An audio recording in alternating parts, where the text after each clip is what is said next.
বলছে আমাদের জানা নেই রাহুল গান্ধী নয়, ইন্ডিয়া গঠবন্ধন যেটা হয়েছিল সকলকে নিয়ে হয়েছিল। তখন কি মমতা ব্যানার্জি বলেছিল যে রাহুল গান্ধী আমার নেতা? বলেছিল কি? আজকে তাকে দোষ দিচ্ছে কেন? কখনো মমতা ব্যানার্জি বলবে যে আমি ইন্ডিয়া গঠবন্ধন তৈরি করেছি, আবার ইন্ডিয়া গঠবন্ধন যদি কোথাও সফল না হয় তখন বলবে রাহুল গান্ধীর জন্য হলো না। ভাই আপনি করে দেখান না।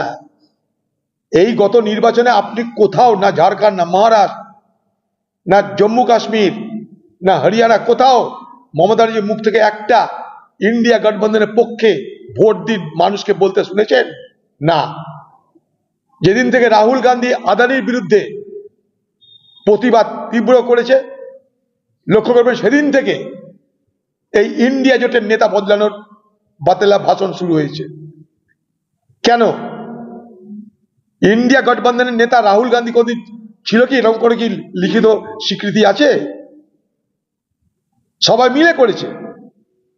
ইন্ডিয়া গঠবন্ধনের কোনো কনভেনার ছিল না, কোনো প্রজেক্টেড ফেস ছিল না। একটা সবাই মিলে বলেছে আমরা বিজেপির বিরুদ্ধে লড়বো, সবাই এক কাট্টা হোক। সেদিন তো মমতা ব্যানার্জি উদ্যোগ নিয়েছিল, যে যখন ইন্ডিয়া গঠবন্ধন হয়ে গেল তখন বলছে আমি আর থাকবো না। এই বিচারিতা যে করে তার নাম মমতা ব্যানার্জি। ইন্ডিয়া গঠবন্ধন হয়ে যাওয়ার পর এই মমতা ব্যানার্জি কোথাও ইন্ডিয়া গঠবন্ধনের জন্য ভোট চেয়েছে? মানুষকে বলেছে? নিজের রাজ্যের বাইরে বলুন। আজকে ইন্ডিয়া গঠবন্ধন কমজোর হওয়া মানে সব থেকে খুশি হবে কে? BJP party. আর কে খুশি হবে? আদানি গোষ্ঠী। তাই এরা কি করতে চাইছে মানুষ দেখবে আগামী দিনে। খামোকা রাহুল গান্ধীকে সব ব্যাপারে টেনে নিয়ে আসার মধ্য দিয়ে নিজেদের অক্ষমতা, নিজেদের অপদার্থতা তারা এবং কাউরির স্বার্থ সিদ্ধি করার প্রচেষ্টা করছে, নিজেদের অপদার্থতা ঢাকার এবং কাউরের স্বার্থ সিদ্ধি করার। মহারাষ্ট্রে সবাই লড়েছিল, শরদ পাওয়ার লড়েছিল, উদ্ধব ঠাকরে লড়েছিল। তারা নিজেরা কি কি করেছে? জোট হয়েছিল ওখানটায়। জিতলে আমরা, হারলে রাহুল গান্ধী। এটা তো ঠিক না। মানে মমতা ব্যানার্জি অলরেডি ভোটে নেমে গেছেন, 26-এর ভোটে।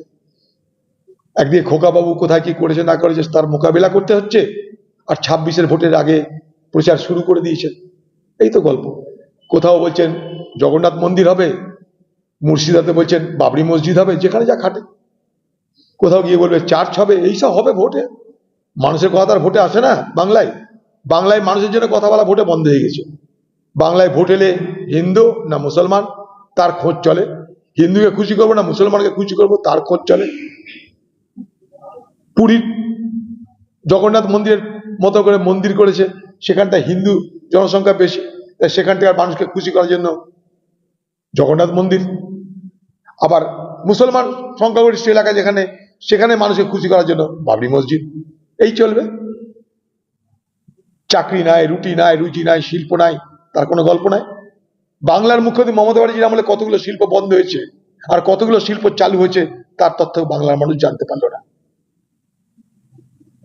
ভোট আসবে, লুটপাটের পরিকল্পনা হবে। ওখানে তিনি গেছেন, সন্ত্রাসী হবে।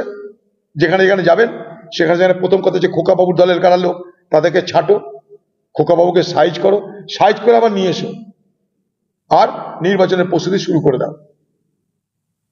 তাই করছে। দাদা, আরবিআই গভর্নর পদে ফের এক আইএএস, আরবিআই গভর্নর সঞ্জয় কান্ত। যোগ্যতা আছে তার, এর আগে আরইসিতে ছিল, সরকার মনে করেছে কাউকে দিয়েছে। এটা নিয়ে আমার তো কিছু বলার নেই। আরবিআই গভর্নর কি হবে না হবে সরকারি সিদ্ধান্ত এগুলো। আমরা চাইবো আরবিআই তারা মানুষকে পরিষেবা দিক, মানুষের কর্ম, মানুষের রুটি রুজি বাড়ানোর জন্য তারা পরিকল্পনা করুক। আরবিআই নিজে বলছে যে এদেশের আর্থিক অগ্রগতি বাড়ছে, সরকার বলছে না আর্থিক অগ্রগতি বাড়ছে না, কমছে। তার আগে নিজেদের মধ্যে ঠিক করুক আসল আর্থিক চেহারাটা কি। তাবেদার লোক বসিয়ে সরকার যে তার মনের কথা কারো মুখে বসাতে চাই সেটা মানুষ দেখতে পাবে।